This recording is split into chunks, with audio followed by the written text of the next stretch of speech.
This is Hunter Muse. And this is Chris Snipes, and you are listening to The Melt.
Dr. Jude Currivan is a cosmologist, planetary healer, and author.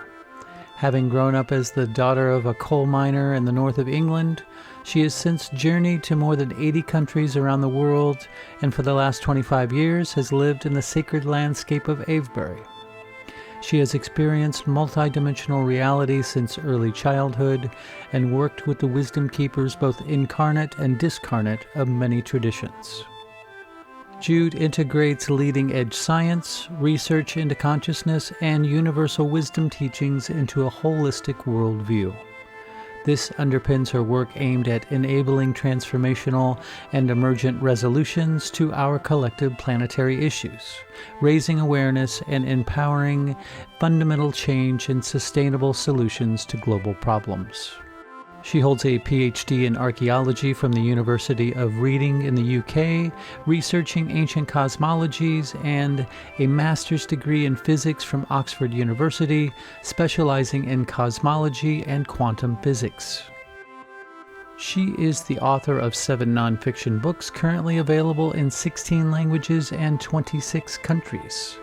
For the last 2 decades, she has also traveled around the world in service to planetary and collective healing, some of which is described in her books The 8th Chakra, The 13th Step, and most recently, Hope, Healing Our People and Earth. She is here today with Hunter and I to discuss her new book, The Story of Gaia, The Big Breath, and the Evolutionary Journey of Our Conscious Planet, amongst many, many other things. I start off the conversation by asking Jude what the inspiration was for her writing this book. It actually goes back. I always try and remember this, but I never properly do. But it's around 20 years or so ago, maybe more now. And I was guided that at some point I would write a trilogy of books. And at that point, I hadn't written any books. And I've written, quite a few, but the trilogy that I was having a sense of some point writing, I was told would help people to understand and experience and embody unity of awareness. And that the first book was to be called The Cosmic Hologram. And I did write that, and that came out in 2017. The second book was going to be about Gaia, about the evolutionary impulse of our universe. And that's the story of Gaia. And the third book is, the first book's about understanding wholeness. This, I hope, is understanding, going beyond that to begin to experience it. And then the third book is hopefully the story of humanity and us and where we are now and where we may consciously evolve to. And that's not yet writing me. So we'll see what that. I like the term "not yet writing you." That's great. So do you think that the laws of physics are merely just the consistent attributes of the tiny sliver of reality that we can perceive with our senses? I think it's more than that. As a cosmologist and having been on this journey since I was very young, I would say that the way our universe exists and evolves as a living, conscious, unified, evolutionary entity is that the laws of physics are fundamental to that, because the laws of physics are basically about how our whole universe relates with and within itself. And of course, the latest understanding we have is that we talk about the laws of physics, but they describe the appearance of our universe. Yeah, yeah. It's energy, matter, it's space, time. But we now are understanding that appearance is arising from deeper levels of non-physical causation. So the laws of physics are fundamental to how our universe exists and evolves. Can you describe the cosmic microwave background? Sure. Well, when our universe began 13.8 billion years ago, it began in its hottest state and yet its most ordered, its simplest state. And ever since then, as space has expanded and time's flowed forward, the temperature's dropped, but there's been ever more informational content embodied within our universe. Now, in that very earliest epoch, the space was so hot that it wasn't transparent to light, but it was to sound, which is a beautiful story all of itself. But eventually, as the temperature dropped, space became transparent to light about 380,000 years after the first moment of space-time, what I call the first moment of an ongoing big breath.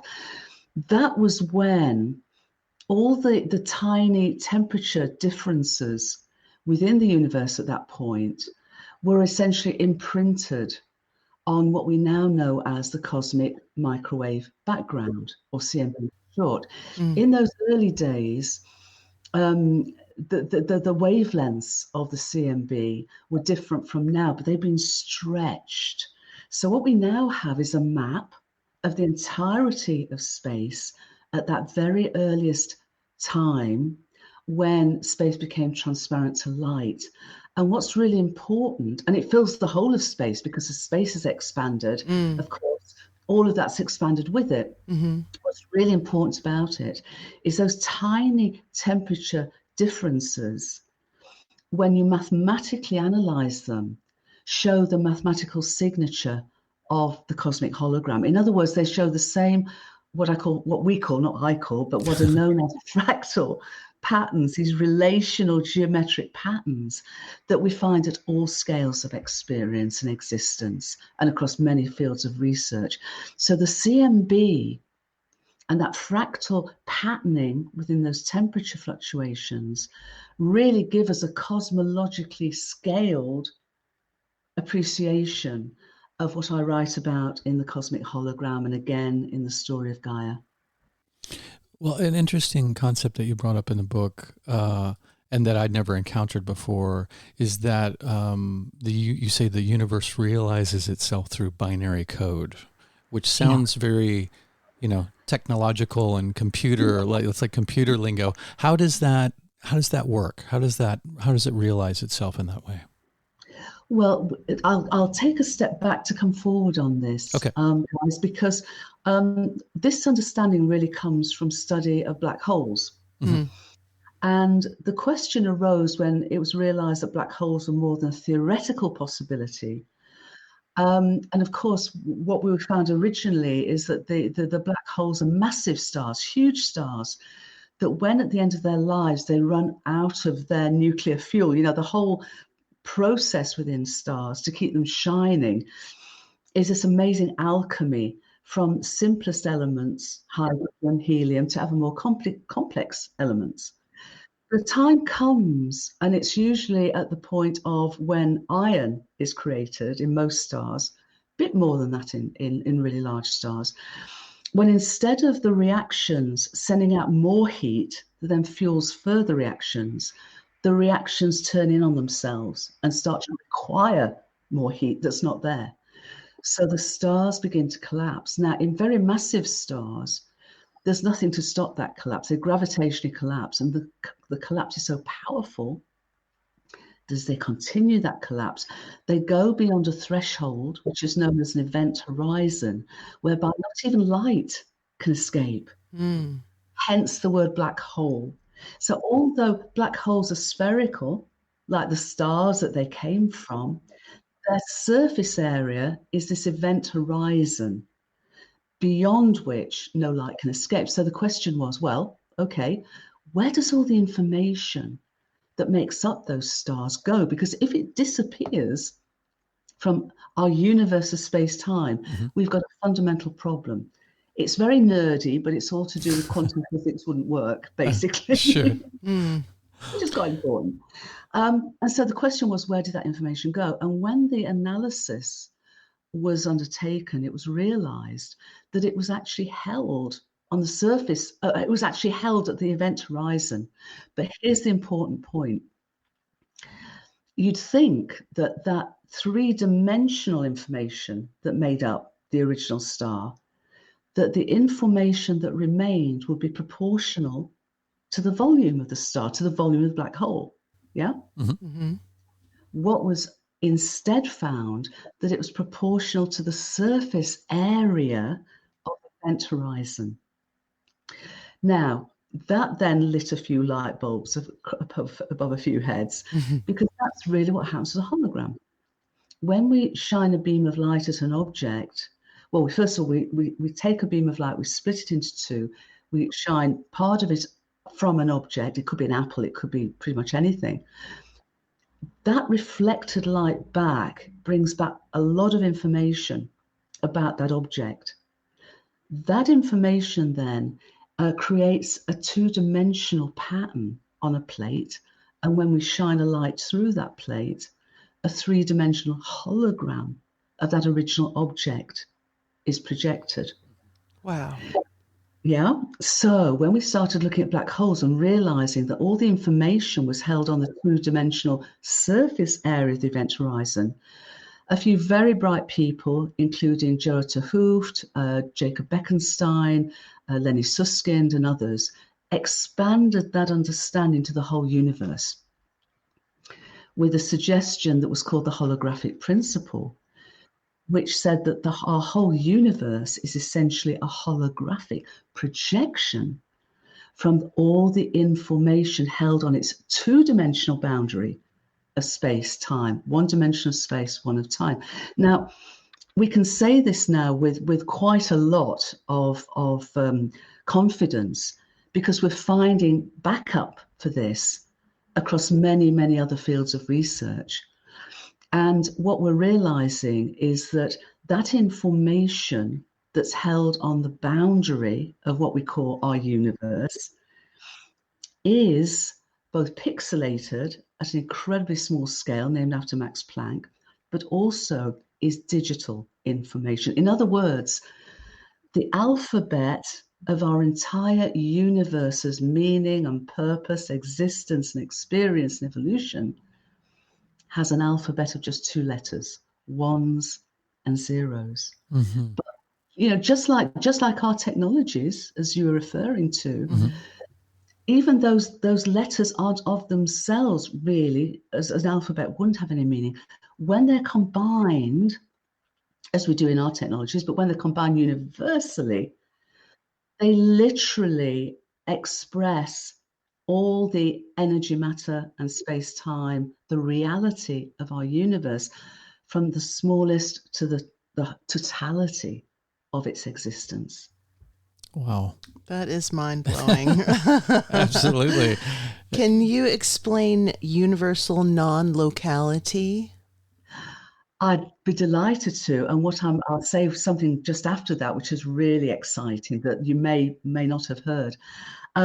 Universal non-locality is a view that our entire universe exists and evolves as a non-locally unified entity. Now, many years ago, this was one of the key predictions of quantum physics, that our entire universe had to be non-locally unified, because the quantum physicists were finding that at the quantum scale, at the tiny scale, that what's called non-local entanglement, was first of all theoretically predicted, and then experimentally proven in the laboratory.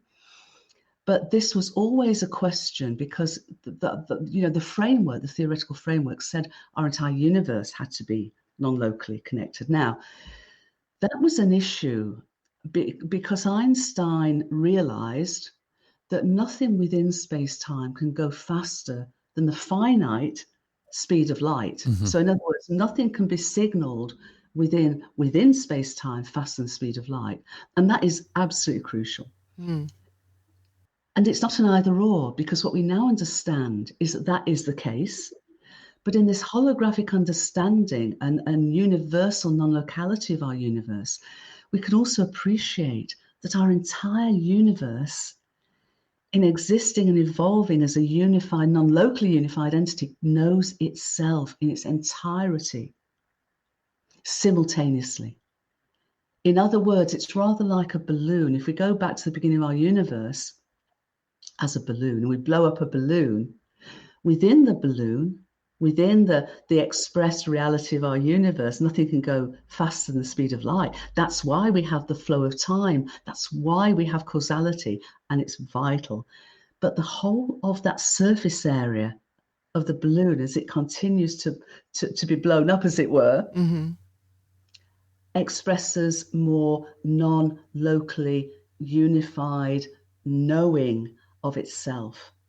So it's the most incredible both and that we now realize experimentally, because in 2018, that view was experimentally proven by a research team at MIT that were able to non-locally entangle photons of light in a lab, starlight coming down a telescope from 600 light years away, and light coming from what's called a quasar, a very, very active galactic center, 12.2 billion light years away. So that light had left that quasar 12.2 billion years ago. Now that's cosmological. So that's the experimental situation. But also in 2022, the Nobel Prize for Physics was given to 3 researchers who've been experimenting on this universal non-locality for decades. And you don't get a Nobel Prize in physics unless the science on which it is based is considered to be beyond doubt. Mm. So that's where we're at. And this is really exciting for me because I was, writing about this a long time ago, but certainly the cosmic hologram. So it's really great that this sort of direction of travel, that our universe arises, its appearance arises from deeper levels of meaning and causation, is getting ever more supportive evidence. Well, I'm going to reveal my childlike understanding of all this in the following question, so please bear with me. Going back to the universe being a holographic projection, my mind leads me to ask the question, well, where is this projection coming from? Mm-hmm. What is projecting it? Who is projecting it? What? Yeah. So, is there an answer to those questions? Or? Well, I asked the very same question in the cosmic hologram, because I started that book, How to Make a Perfect Universe. Yeah. I put all this together as to how this happens. And one of the later questions on that journey was, well, then who makes this perfect universe? And of course, we then move into what, the perception, as Einstein would have named it, cosmic mind, as other folks would call it God or Allah or Great Spirit or Great Mystery. But, a sense, a realization or appreciation of an infinite and eternal cosmic mind, the ground of all being, which wisdom teachings, spiritual teachings have told us for millennia.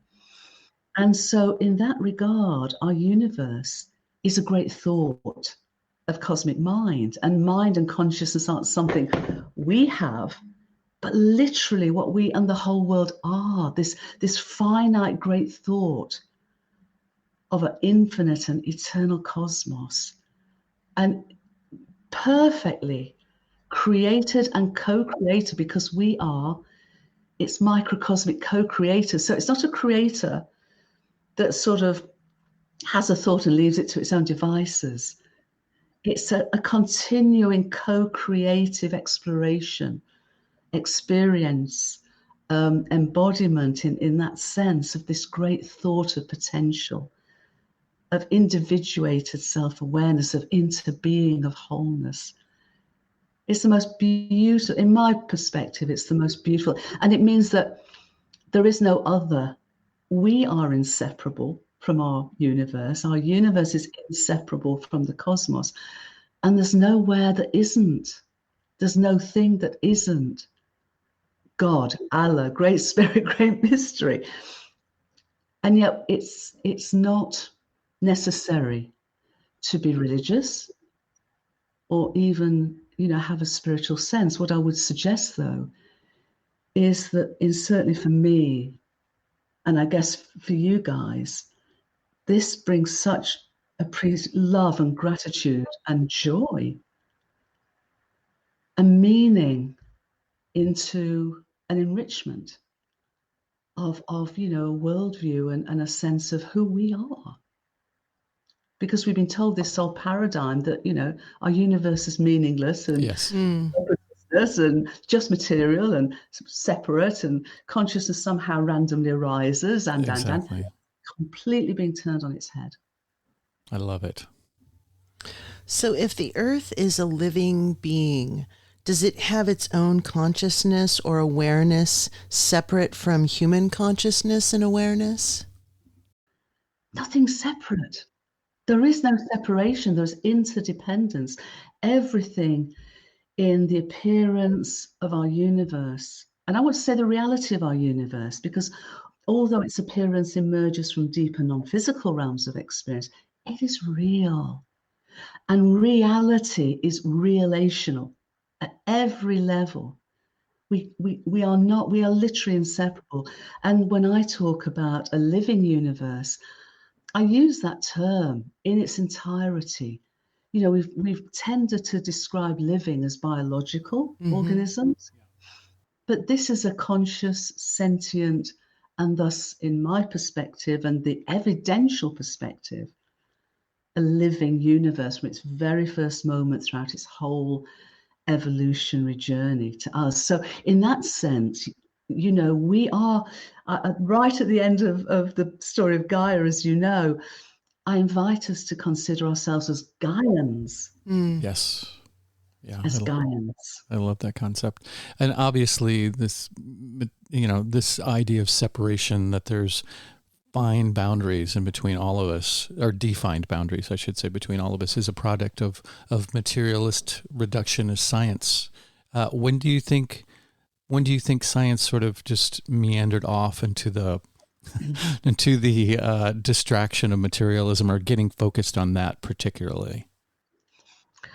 I'll be delighted to give a perspective of that. But before I do, perhaps it's time to emphasize that unity is not uniformity. Yeah, exactly.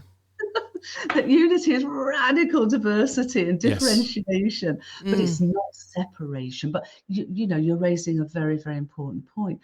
Over the last couple of years, I've been, and this came very much from a sort of series of synchronicities, became more aware of the work of Francis Bacon, who tends to be seen as the father of the scientific method. And in 1623, he wrote a book in Latin called De Augmentum Scientiarum.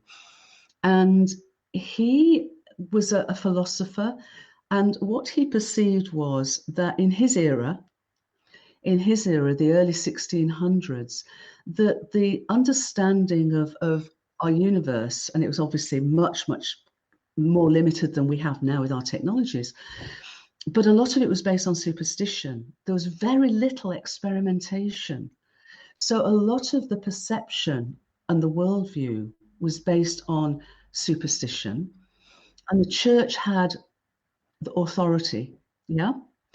And what he perceived is that the opportunity to develop a process, to develop a methodology that would enable experimentation and bringing together of evidence from that experience and that experimentation to give us a deeper understanding of the world.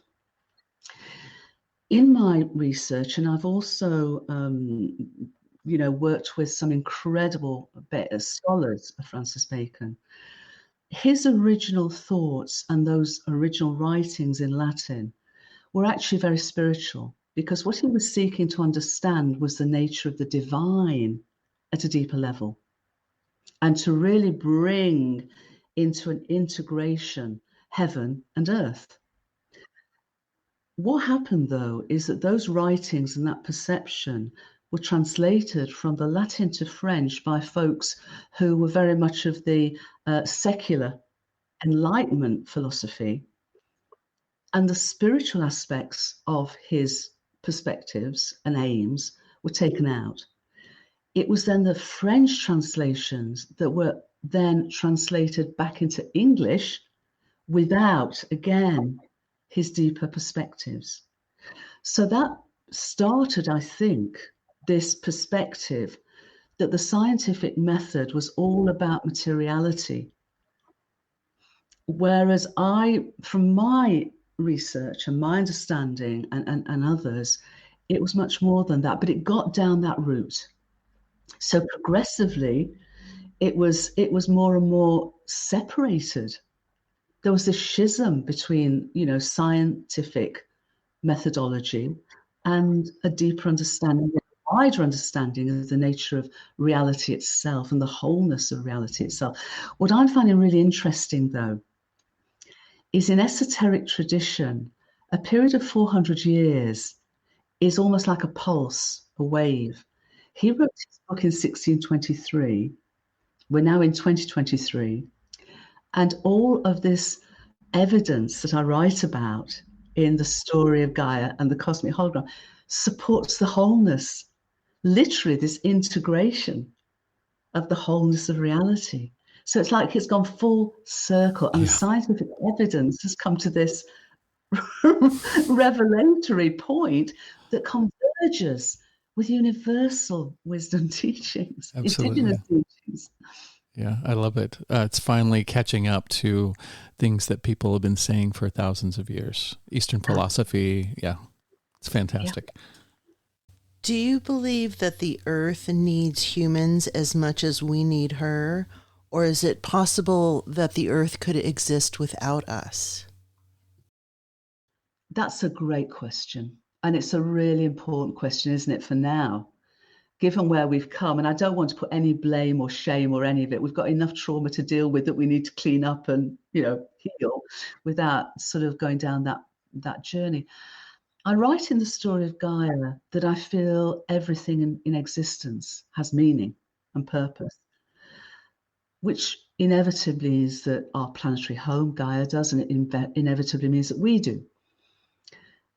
I talk about us and her and the whole universe at the bow wave in this moment, this here and now, the bow wave of its future potential to even more consciously evolve. And so that means for me that we have meaning and purpose here as part of Gaia's own evolutionary meaning and evolutionary purpose and progress. If we choose to, because it is a collective moment of choice, do we stay in that illusion of separation and materiality? Or do we wake up to remember we're inseparable and remember who we really are and who we could consciously evolve to become? Because it seems to me if that's the choice we make, then we really do step into our destiny as Gaians with her on her onward journey. If not, just as she's shown in the past, she is incredibly resilient and she is adamant. She is on this evolutionary journey. But I feel it would be such an awful shame. And we have done so much damage, through that worldview of materialism, separation. And we've done so much hurt to ourselves and to her and all her children. But if we don't stop that, her progress will be put back because the loss of biodiversity, the climate change, all of that. And yet, by us choosing, making a choice of love, it seems to me that we can now link up and lift up together to grow up. As Ken Wilber said, to wake up, to grow up. You know, we need to clean up, but we can also then show up, and then we can link up and lift up. I just feel this is the most incredible time and opportunity for us. But can she go on without us? In my view, yes. Yeah. Would I prefer her not to? Wholeheartedly, yes. Well, did you? No, go ahead. Well, you mentioned previously about the universe as being digitized, a digital system, and I can just see the ears pricking up of all these simulation theorists going, "Aha! I told you." Do you think that there's absolutely anything at all to that? Or do you think these people have just been reading too much science fiction? And writing, perhaps. Yes. Yes, I do feel that. I think what the simulation theory came forward, and the folks who put it forward were folks, and you know, they're very, of course, everybody's welcome to their views and all of that. But I think their perspective was the materialism and separation perspective, because instead of, you know, following the evidence that mind and consciousness aren't something we have, they're literal, we in the whole world are, by pertaining to that materiality and separation, but also looking at the incredible fine-tuning and order of our universe. Either you go down a route of parallel universes where everything is random and, you know, nothing has meaning, which again has no evidence, or you can go down a simulation route, which says that we are the product of an advanced civilization. But for me, there's a basic illogic to that, because it just kicks the can down the road. If we are the creation of an advanced and presumably material paradigm civilization, we still haven't resolved the point you raised earlier: who is the creator? It just kicks the can down the road unless we come to this realization that we can't exclude the nature of mind and consciousness. I mean, universal mind and consciousness, not human-centered mind and consciousness, from the exploration, and to follow the evidence wherever it leads, then I just feel we're sort of going off to tangent again, and unhelpfully so, because for me the simulation hypothesis is as disempowering. Indeed. Material separation perspective is. So the origin of our universe is 13.8 billion years old. What was outside of that black hole was that the universe was formed in? Were there other universes?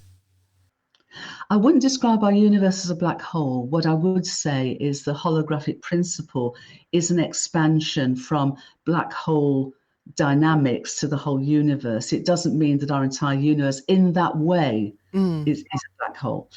There may well be. I mean, one of the things that we're sort of actively researching, I mean, a lot of this is work in progress, of course. All science is work in progress.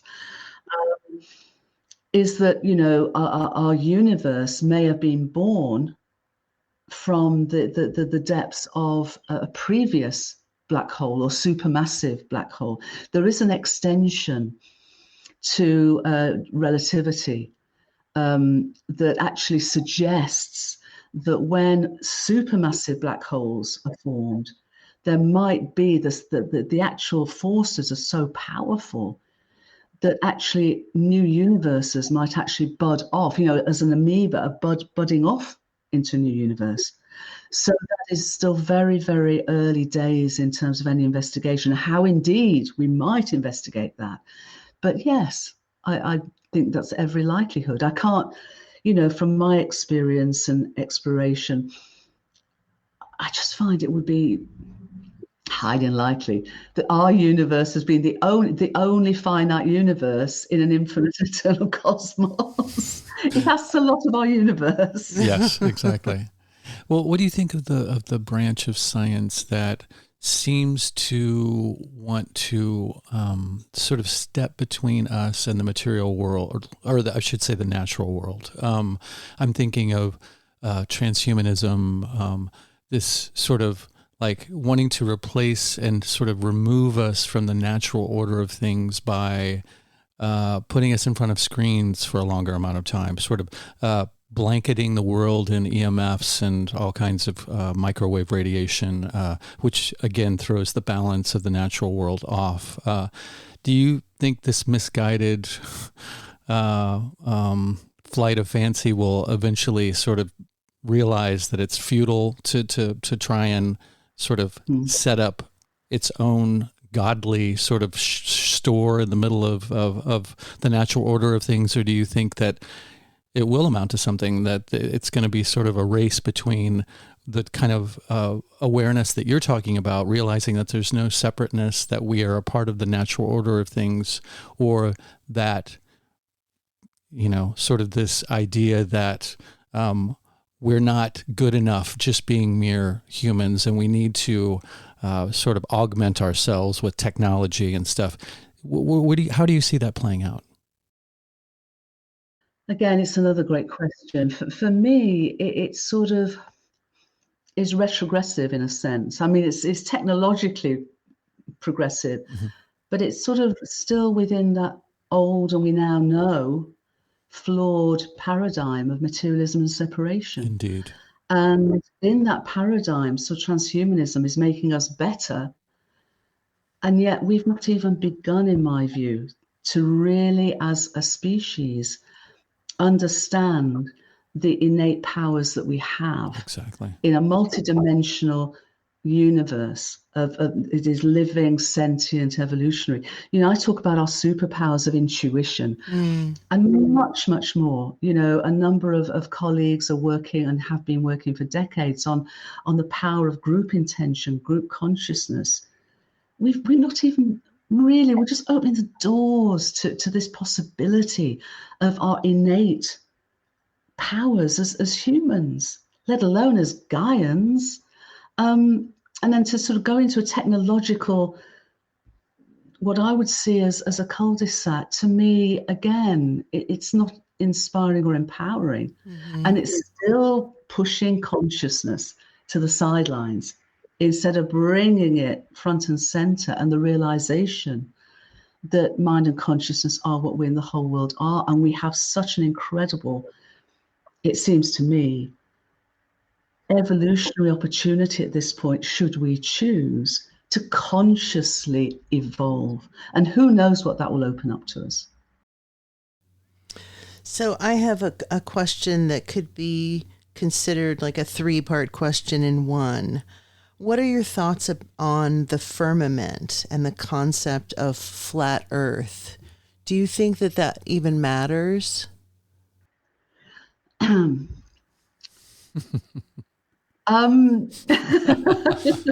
honest. I don't. I mean, I would honor anybody's opinion, but I do feel there's something called objective truth or objective reality. And that is what the scientific method was being so powerful at. As long as we follow the evidence, that is the crucial point. And there is something that's now being described as scientism, which is where there is a reluctance to follow the evidence. The best for me, the scientists that I have the greatest respect for, such as Einstein, such as Max Planck, such as Charles Darwin, such as Isaac Newton, such as many, many giants whose shoulders we stand on, followed the evidence as far as they could. And then they stopped, but they followed the evidence.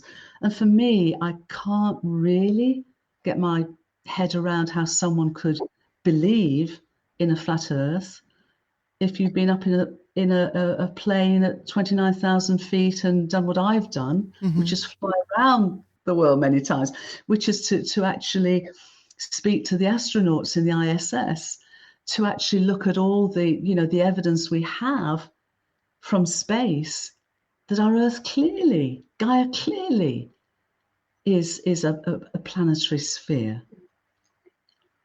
So, I think there's one thing to say, this is my opinion or this is my belief, and I honor that. But when it's put forward as objective reality, then I scratch my head a little bit.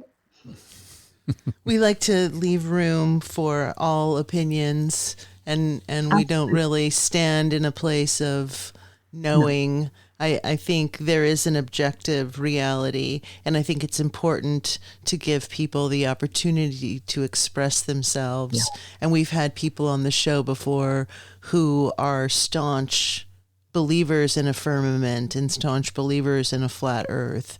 And out of respect for them, I think it's important to give them the opportunity to describe what they believe and why they believe that. Yeah, I think if we start making... I agree with you. Yeah. If we start drawing lines where we can't stop, or we have to stop asking questions, I think can be dangerous. Of course there are, agree. Yeah. Within reason, sure. But I think that I myself enjoy entertaining lots of different ideas. And if somebody believes something that at first sounds very outlandish to me, I want to know why they believe that. So that's the fun part of having conversations. I'd love to hear. Yeah, absolutely, wholeheartedly agree. Let's see. What I had something that I was going to queue up. You have something you can? I do. I'm gonna try and figure out where I was gonna go with that. Dr. Currivan, can you please explain the Planck scale of existence? Oh, there we go. I'll be happy to. What we find, we were speaking about the laws of physics earlier and the relationships between them.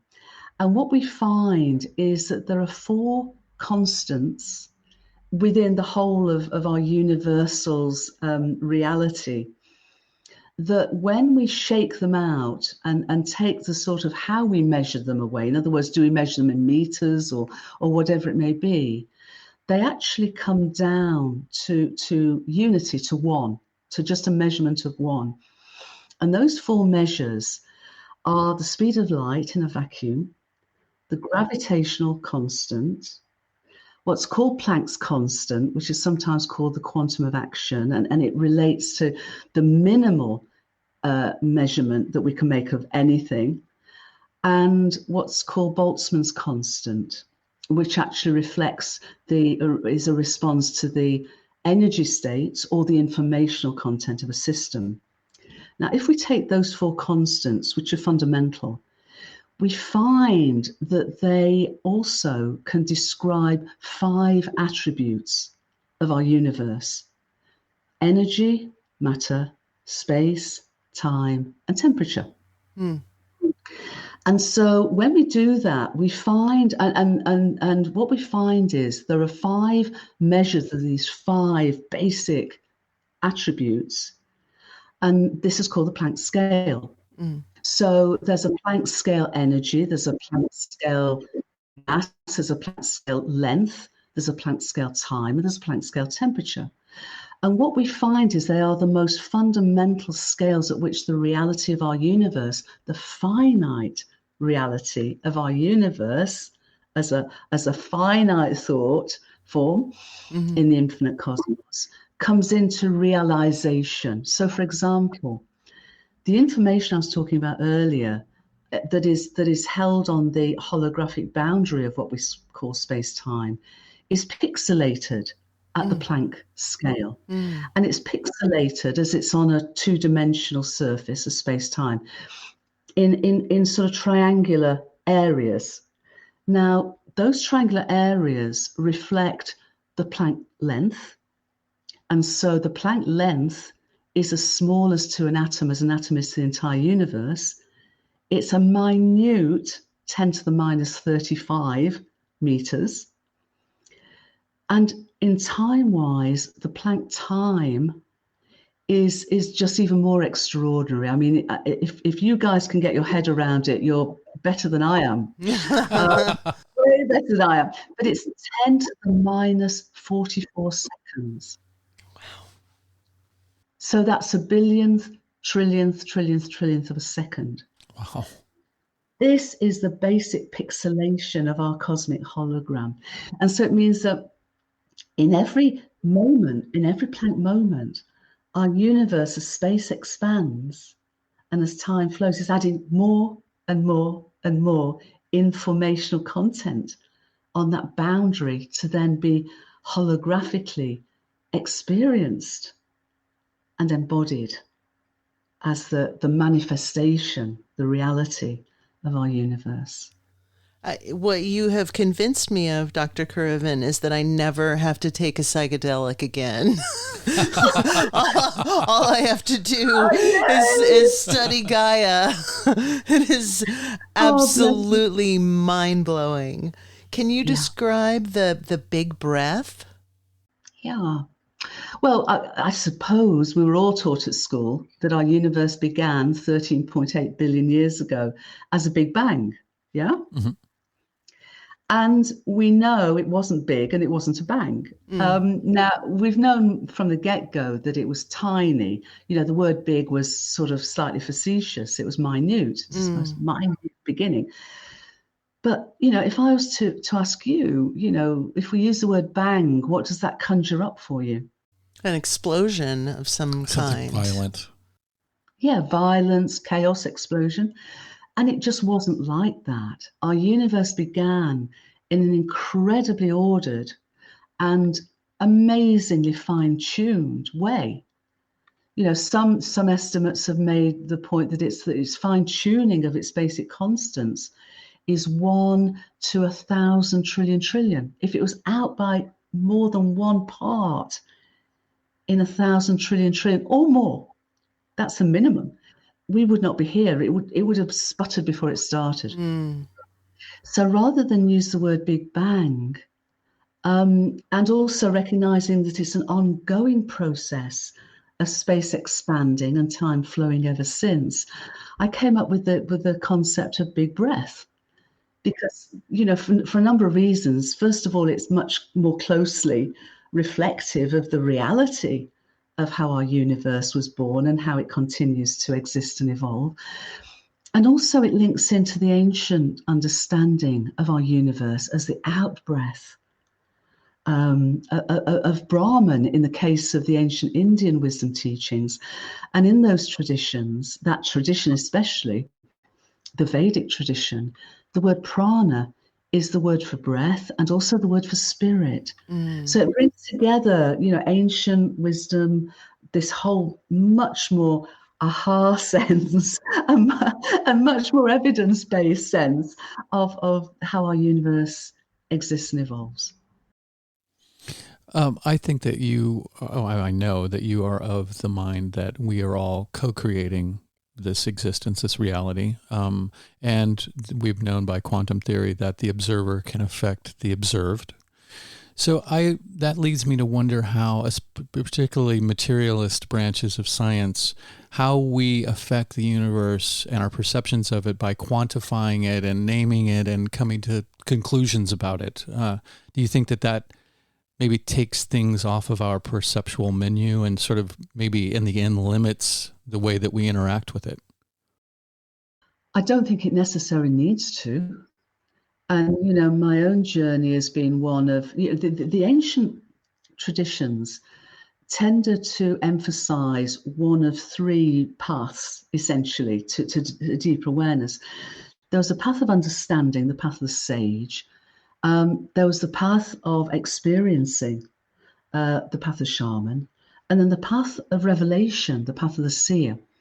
And it seems to me that we have the opportunity now to interweave those paths of understanding, experience, and embodying. So, you know, although, you know, I have a scientist hat on sometimes, I also have a mystic hat on. Indeed. I also have a shamanic. You know, I love that. I love that all many ways of knowing, many ways of experiencing, not just the intellectual, but it's and for me it's a both and or a triple and trinity and not an either or. And I feel when we integrate those three ways, I talk about it. You know, our conscious revolution to whole being and belonging, because for me this is the way to our remembering the wholeness of who we really are and the belonging to a whole universe. I love it. Did you have something? So do you think that superstring theory is a possible explanation for multiverses? I don't talk a lot about multiverses because they're so speculative at the moment. But I'm very open to that concept, and if we can get some further evidence in whatever way, I'll be delighted to sort of see what that shows us. I think superstring theory can be helpful as a mechanism, but I feel that it's still part of a mindset of materialism. Essentially, it's multidimensional materialism in an odd sense, Right. but it doesn't welcome consciousness as the innate reality. I keep going back to mind and consciousness aren't what we have, they're literally what we and the whole world are, but that is fundamental. And superstring theory doesn't address that because it's still part, in a sense, of a consciousness peripheralized worldview. Interesting. Did you have someplace you wanted to go from there? Go ahead. This is a great word, and I'm anxious to have you define it. But what is the quadrivium? I'd never heard that word before. The quadrivium is a sort of a curriculum. Mm-hmm. It's both a scientific curriculum, but it's that convergent curriculum. And it's based on a perspective, a cosmological perspective, because obviously it goes back a long way, of a cosmology of wholeness, but a cosmology of a harmonic universe where everything is in relationship to everything else and where the fundamental stuff, as it were, is number. Now, we've been talking today about that numerical base as at its most foundational, as ones and zeros. But of course, we can bring to that, for example, what the I Ching tells us, that in the beginning is the one becomes two, the two becomes three, and from the three, 10,000 things are born. So, yes. That would also be very much in what I'm sharing and the evidence for that. But the quadrivium's cosmology is a cosmology of wholeness, of relationship, where number is that fundamental foundation. It then speaks to music as being number in time, and it speaks to geometry as number in space. And again, I write about, in both the Cosmic Hologram and the Story of Gaia, the resonance, the harmonies that pervade our entire universe at all scales. The fact that the first 380,000 years, when space was too hot to be visible to light, it sounded. So there was this incredible primordial reverberating through the beginnings of our universe, and that harmonies and resonances are key. So, the quadrivium has a lot to sort of wisdom that we can sort of reshape and take forward in what we're discovering now, and the sort of framing and the underpinning that, is now being offered by the evidence. So as part of the experience of Gaia, if we are consciousness and the universe arises from a cosmic mind, why is suffering part of that expression? As a healer, in my experience, suffering comes from the illusion of separation. Mm-hmm. At its most foundational. Whether that's separation through a perceived death of the consciousness when somebody passes, and that loss, to loneliness, to all the things, to the way we are with each other, the way we behave with Gaia, from that perspective of separation, that for me defines suffering.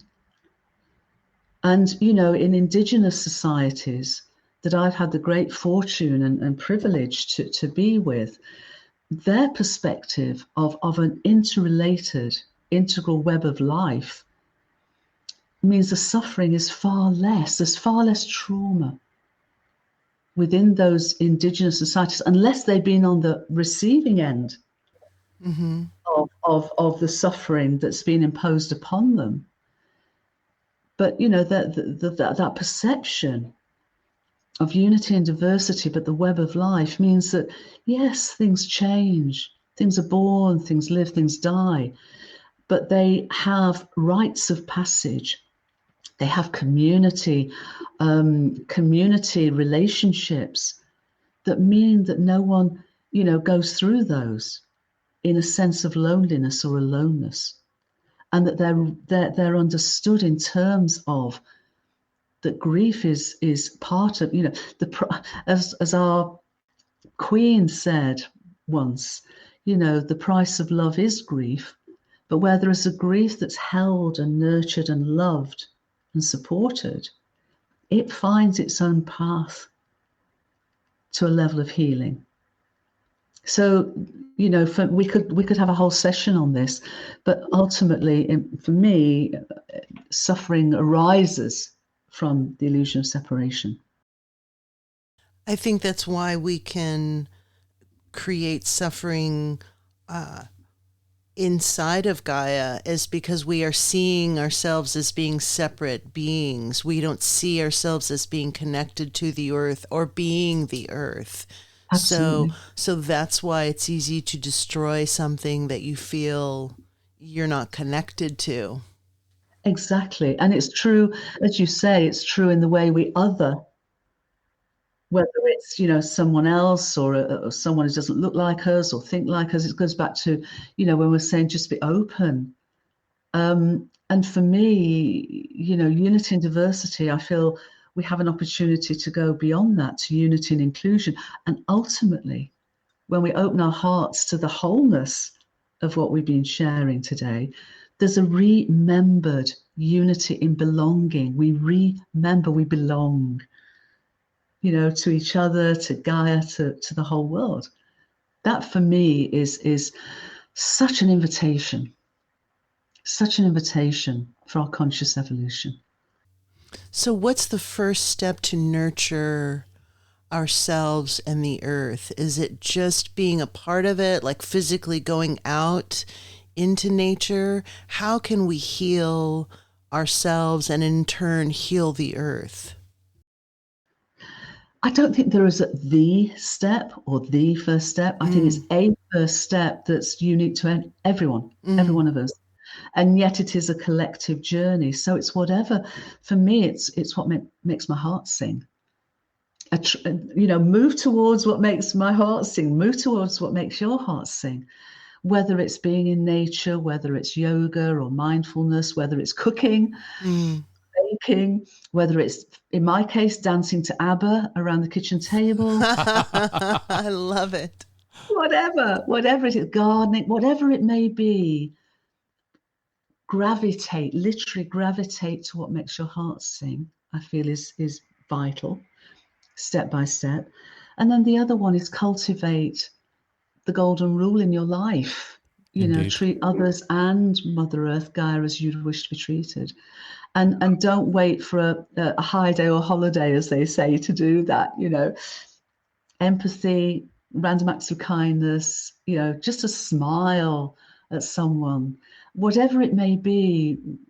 For me, the golden rule, which literally reverberates through every wisdom tradition, is the most fundamental way we can behave as we go through this journey of whole being and belonging, of homecoming to wholeness. I think that is a perfect place to end this fantastic chat. On a positive note, not that there's not been negative notes, and I mean, it's all been positive, but I think that's a good place to put a bow on it, I believe. Would you mind telling the listeners where they can find you and your work and get your books online?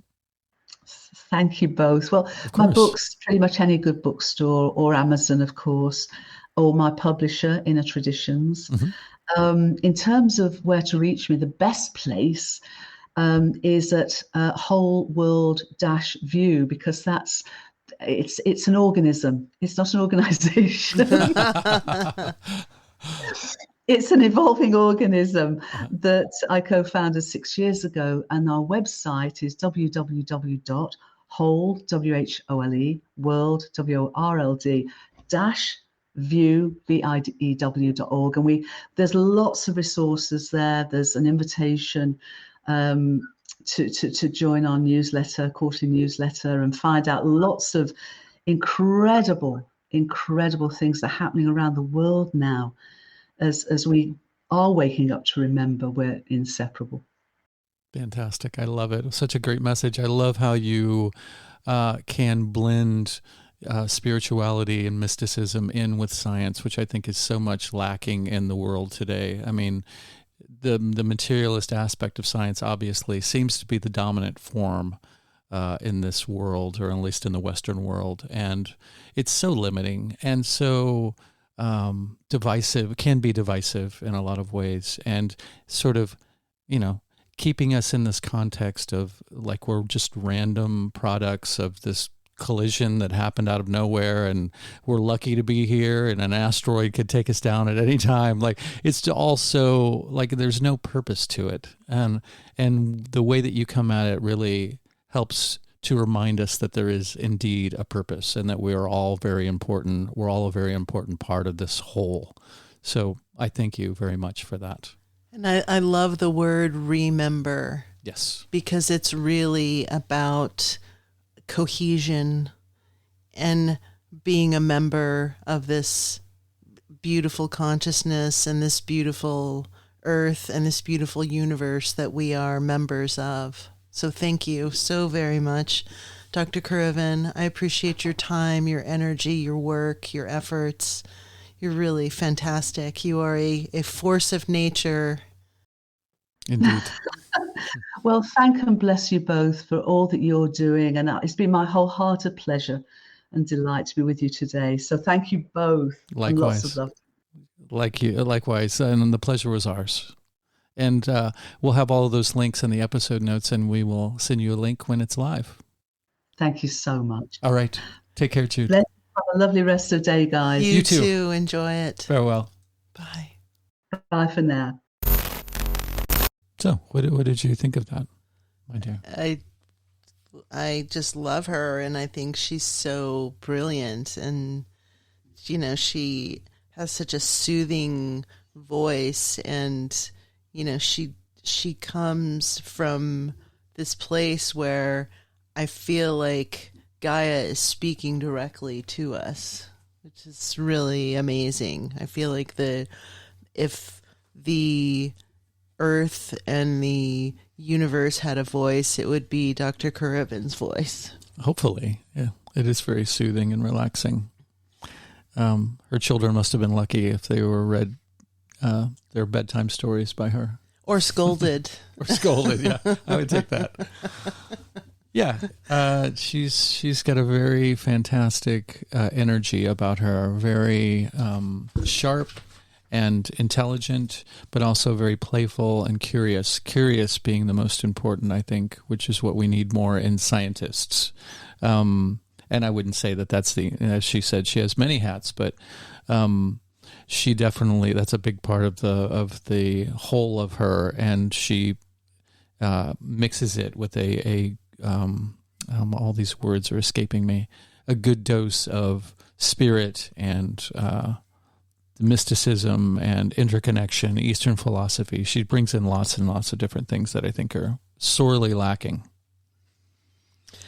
Yeah, one of the reasons that I wanted to ask her about the firmament and the flat Earth hypothesis is because typically in these types of dialogues and in these types of queries, you're not going there because you're kind of sticking to someone's work specifically.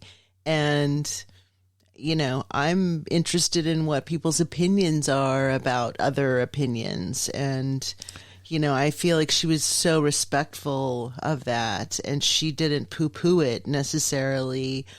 She said what I assumed she would say, which is that she's looking at objective reality, and she's giving her perspective based on those findings.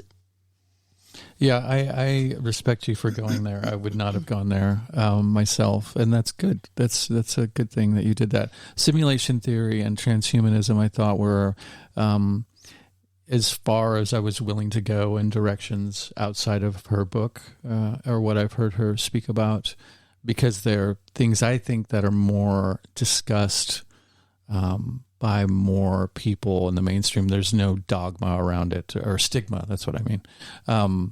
And that's great. And not that the things that have stigma shouldn't be brought up by any means, but I just didn't have the cojones to bring that up in this conversation. And I guess in one way I didn't see it as relevant, but it's all relevant. So kudos to you for bringing it up. Well, it's all part of consciousness. That's part of the spectrum of beliefs right now and hypotheses right now. And I think that's why it's important, because, historically that's been part of the dialogue, is that, people did believe that the earth was flat and that there is a firmament. So I think kind of looking at her perspective, when people talk to Neil deGrasse Tyson and he gets super angry, or Michio Kaku, and they get very kind of, I don't know. It's kind of demeaning and pejorative. But also it's like they're kind of looking at these ideas, and mocking them, or, looking at these ideas and really trying to minimize them. Mm-hmm. I think that what that does is that limits the dialogue, and that limits the conversation in a way where people feel like they can't talk about things that everyone doesn't agree upon. Exactly. And, people used to think that people were possessed, and that's why they had epileptic seizures. And the way that those things were investigated, and it was determined that there was actually some brain function misfiring that was happening. That's the way that we discover those things, is by having conversations about it and doing research about it, and not just saying, oh, that's wickedness or whatever the opinion was. But I think both of those, actually, just to take that example, both of those things do exist. Possession and right, epileptic seizures, but I know what you're saying. Right, I know the point you're trying to make. The fact that someone's having an epileptic seizure isn't because they're possessed by a demon. Yeah, or they're not expelling one if they're sneezing. Right. Yes. So, yeah, there was a lot of things that I wanted to broach with her, but there just wasn't amount of, because I got the time difference wrong. We only had an hour with her as opposed to 2 hours. So there were places that I wanted to go that I didn't get to go, but maybe next time we'll have her on again. Yes, I wanted to ask her what are attractors? That's something that was in the book. That's what farmers plow their fields with. I am gonna get you, sucker. Hopefully. Is that a threat or a promise? Both. But I love the whole idea of Gaia having consciousness and awareness, and this perspective that we are part of that consciousness and awareness. But at the same time, we are not necessary, that the earth can exist without us. I don't know. I have very mixed feelings about whether or not I believe that we are harming the earth to a degree or a level that she can't recover from it. What I opine is that we are, on some level, we are superfluous to the earth, that we are not necessary, that the earth could exist without us, and that the earth can heal with us on it if we allow it to. And I think that that's the thing that we're trying to navigate right now is what levels of, I think of it as a mother. I look at mothers and how children, having a child affects the physical body. And in some ways, some people perceive that a weakening of the body, but I think other people can see it as a strengthening of the body and a bolstering of the body by having a child, biologically having a child. So I think that the earth is kind of the same way.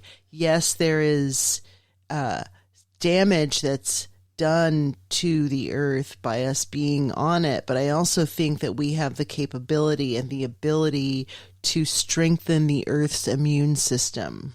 Yeah, absolutely. Work in accordance. We're not an aberration separate from nature. We're a part of nature, but it's the arrogance and the scientific materialism, I believe, that causes us to think that we are outside of that and that we can become better than that, or control it or tame it, which is going to lead to nothing but disaster. And I think we're seeing that right now. We've been seeing it for a long time, from the Industrial Revolution forward, I think. And we've gotten out of the natural rhythm of things, I think is our downfall. But we certainly can bolster those things. Like when we had Mitch on, talking about orgone energy and how these things, when you're tower busting, they regulate, or they should say they bring back or allow things to go back into a natural balance.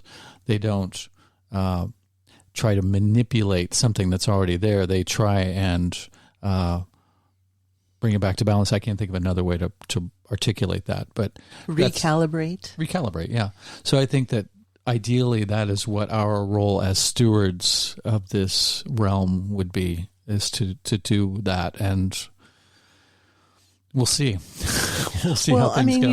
You look at areas like Fukushima and Chernobyl, and what has happened when we have stepped away from these places and we've just kind of allowed the earth to heal herself and have its own timeline when it comes to that healing. And animals have come back to those areas, and plant growth has just exploded exponentially because people haven't been there tamping it down. So I think that there's something very mystical and magical about that is us kind of standing out of the earth's way and allowing Gaia to have her own process and not trying to influence or affect that cycle. What I would have loved to talk to her about is geoengineering and weather modification and cloud seeding and all of these very controlled mechanisms that are being utilized right now to influence the atmosphere and influence our weather, and what her thoughts on that are, just in terms of, what we now call climate change. Which is climate being changed by the very things that you're talking about. Exactly. Yeah. Exactly.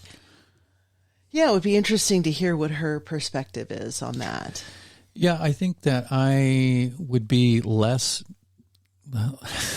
ballsy to bring that up with her, because she never, ever even slightly leans in that direction. Whereas Alana Freeland, I think, is coming from an evidence-based science too, but she's definitely leaning in that direction. Right. But that, again, that's just, that shows that I don't have the courage to take something into a place where I might get ridiculed. That's my own insecurity. Right. So, well, I mean, Harvard is teaching a class now in geoengineering. Michio Kaku went on the CBS morning show talking about shooting lasers into the sky to modify weather. So these aren't conspiracy theories that are baseless. These are things that scientists are actually talking about. David Keith has been talking about it and doing it for decades.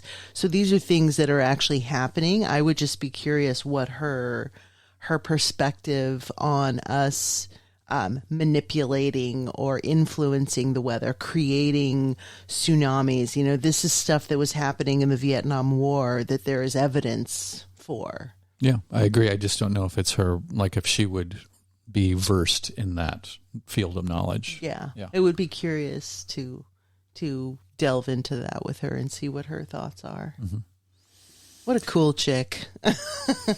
I literally at one point felt like I was hallucinating. Like, she's so smart and she's capable of describing and explaining these really complicated scientific theories and facts in such a way where it's mind-blowing.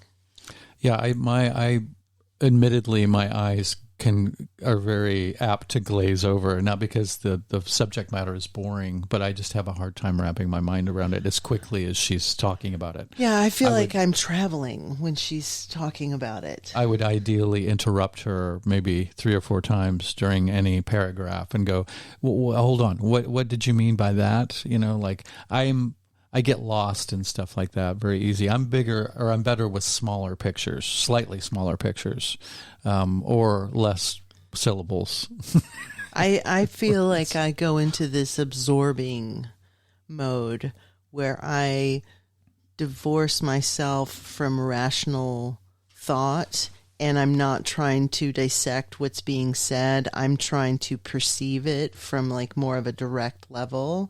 And so when she was talking about universal non-locality and CMB, the cosmic microwave background, this is such a mind-blowing concept that I just have to kind of let her go and go with that to see if, you know, what part of the stream I can observe. And so I'm trying to observe the whole stream as opposed to getting into the minutia of that, because that's where I would get lost, as if I tried to just pick apart what was being said. I try to just see it as a totality, and it's intense. I mean, that's some really dense verbiage.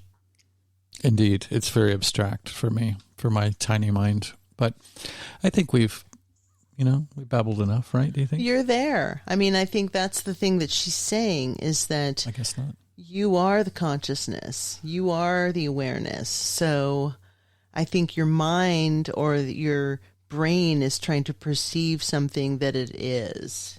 And that's where it becomes this kind of Mobius strip of thought, is that you're trying to perceive what you are, it's like trying to understand your cells. Yeah, I would never do it in that abstract of a fashion, though. That's what I'm saying. It's just not the verbiage I would use. But anyway, I know what you're saying, but my consciousness is not as evolved in that way as hers is. So I'm a simp, really, is what it boils down to. And I'm fine with that.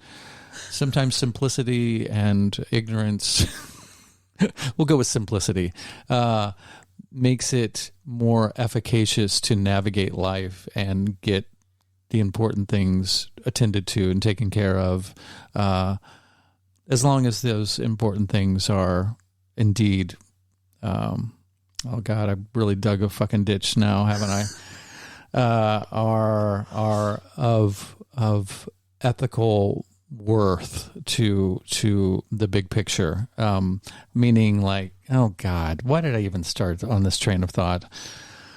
And you're not going to save me at all, are you? Well, what I was going to say is, I look at an infant, I look at a baby, and a baby is pure consciousness.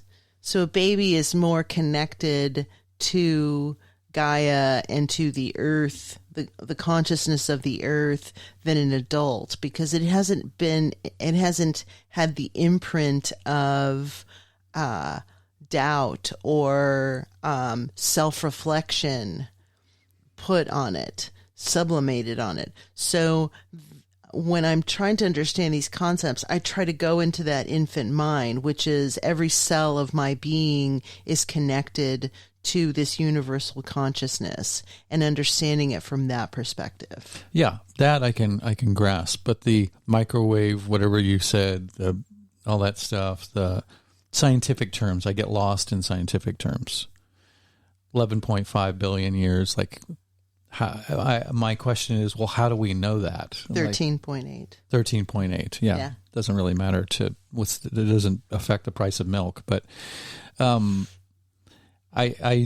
have to concentrate on what I can readily get some nourishment from that means something to me. I have a hard time with anything that's abstract, math, science, like past a certain point, it's like, that doesn't register. That doesn't resonate with me on any level. So I'm going to stick with what I resonate with, but remain curious about things outside of that. Mm-hmm. So I just don't do good with abstractions. I don't like abstract art. I don't like, abstract experimental music. Like I need something to hold on to. I like storytelling. I like things that I can follow. And this is all making me sound like a small-minded person that doesn't ever venture outside of my comfort zone, but I swear I'm not that person. I can only go to a certain point, and then I kind of just go, I don't know. After that, I don't, that doesn't make any sense to me. Yeah, I wanted to go into kind of an existential avenue and just ask her why Gaia exists. Like, what is the necessity and the need to understand the nature of our being? Is it necessary to understand consciousness and our connection to consciousness in order to influence or affect it? Or is there just something that we can just be observers and we don't have to try to influence or affect it? I think also, too, I come from a point of view where I don't feel like I need every single aspect of reality defined and quantized. I think that mystery is not a bad thing. Mystery is not saying that I'm not curious about them or I don't want to explore them, but I don't need to shine a light in every single corner of reality to know the ins and outs of how it works, how it functions, what's its role, so on and so forth. Yes. I have many, many interests that take me in many, many directions, but every single bit do I need to define and weigh and measure? I do not. So I think it's okay to leave the wonder in things. It's okay to have unanswered questions. So yeah, that's just me. So it gets past a certain point in an abstraction where it's like, I don't need the answers to those questions. That's just is too abstract for me to have anything to do with that information. Does that make any sense? You don't have to agree with it, but does it make sense? It does make sense. Cool. And that's that. Okay. Well, we babbled for over 20 minutes. Thank you all so very, very much for listening. Hopefully you got something great and outstanding from this episode. It's easy to look at the screen where my image is as opposed to the camera where you're looking at me in. Let's see. Where do we go from here? Oh, contact. What are you thinking? Something's going on in that mind of yours. I just want to take that mirror down upstairs. That's what I was thinking. Yeah, that doesn't pertain to what we're dealing with right here. If you have any guest suggestions, ideas, casserole recipes, criticisms, praises, you can email us at themeltpodcast at protonmail.com or hunter-muse@protonmail.com.